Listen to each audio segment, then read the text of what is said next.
Today we're on Unit 1, Day 3, and today we're going to be talking about Dutch and French colonization. Yesterday we talked about Spanish colonization and what that looked like, and today we're going to talk about what Dutch and French colonization look like. You're going to start out, you need to read this article, 17th Century Jesuits in New France. It's going to talk a little bit about how the Jesuits went about colonization and sharing the gospel in New France. So check that out. Also, there's going to be a chart for you to fill out describing the Spanish, French, Dutch, and English colonies and exactly how they went about settling those. So jumping into this, European settlement. So you're going to see that the early years of exploration, that the Europeans and natives had mutual understandings, which basically defined the interactions between the two sides. Both parts kind of learned from each other and took useful things from their culture. Now, that is not to say that things were completely peaceful during that time, but really it was a time where both sides tried to learn more about each other, and you saw a lot more exchange and give and take between them. As Europeans, though, came over, took more land, demanded labor, and that kind of thing, that you're going to see that natives started to defend themselves and try to maintain their way of lives through diplomatic negotiations and military resistance. So things, again, at the beginning, for the most part, started peaceful as each side tried to learn about each other, but then they quickly turned to violence once the dynamic started to change. So what would be the political effect of the interactions between Indians, Europeans, and Africans? You're going to see that extended contact between these would lead to debates among the religious and political leaders over in Europe what to do. People had questions over how to treat non-Europeans, and there were questions over the subjugation of Africans and Native Americans. And again, you're going to see that even though from today looking back, we're like, well, it seems like everybody was in agreement on that, there was actual debate over this and how these groups of people should be treated.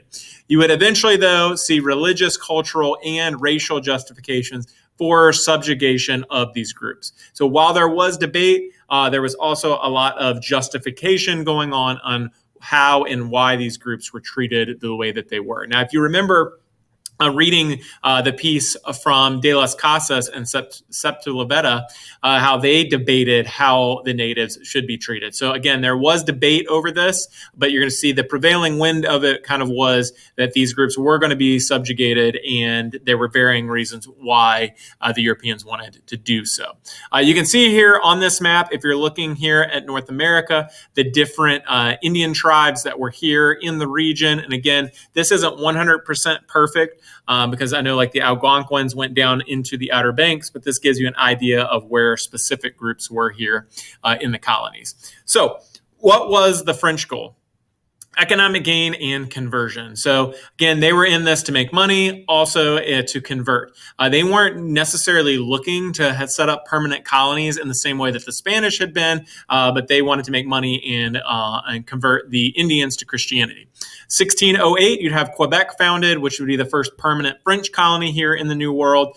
You will see that the French do get along pretty well with the Huron Indians, and they would trade back and forth with each other and trade protection as part of that deal.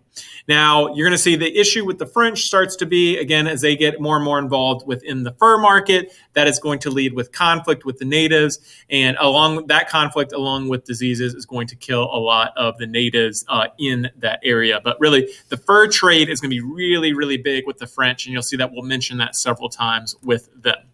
Here's a map here showing what New France looked like in 1638. You're going to see the Great Lakes are there, and you can see how this spreads over into what is now the United States as well.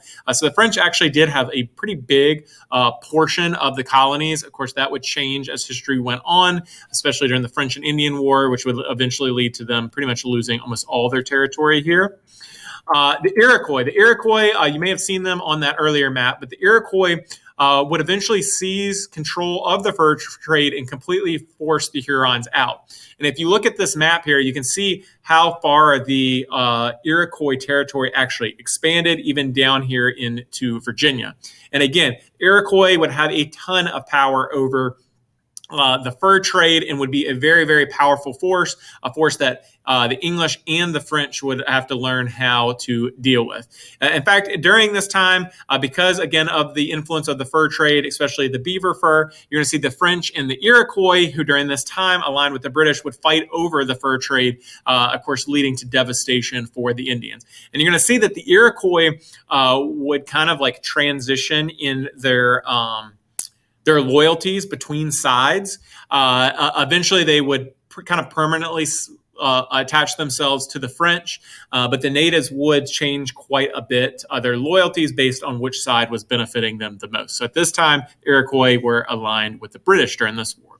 Now, French priests, the Jesuits, they sought to convert, but their goal was not to use force or to use the Indians for forced labor.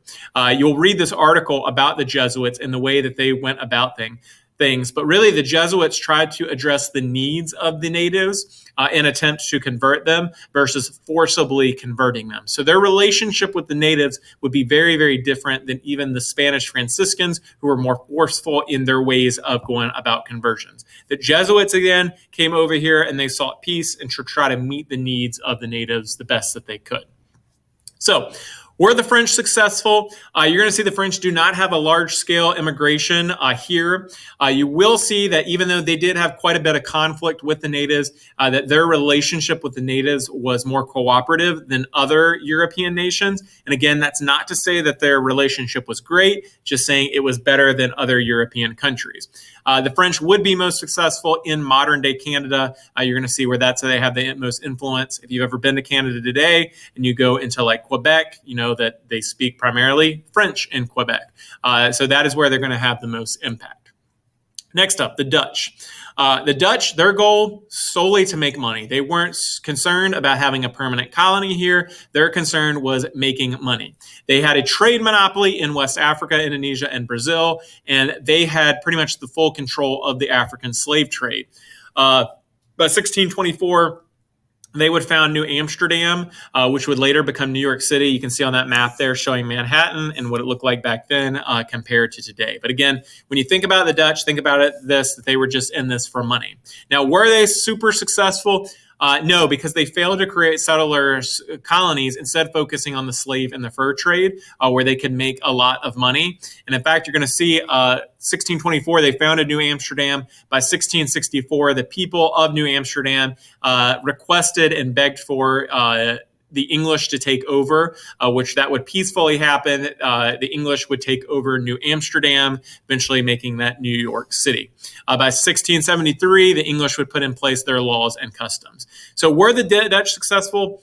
While no, they weren't successful at making settler colonies, they were able to make a lot of money, which was their major focus. So if we judge it based on that as their goal, then yes, they were successful because they were able to make a good amount of money off of the colonies. For today, that's actually the last group that we're going to talk about. Today's a little bit of a shorter day. And then when we jump into the next unit, we will start talking about the English and what their colonization specifically looked like. So remember, the Dutch all about the money. The French were about conversion as well as making money too. So again, if you have any questions or concerns, feel free to come see me. Otherwise, I hope you have a great day.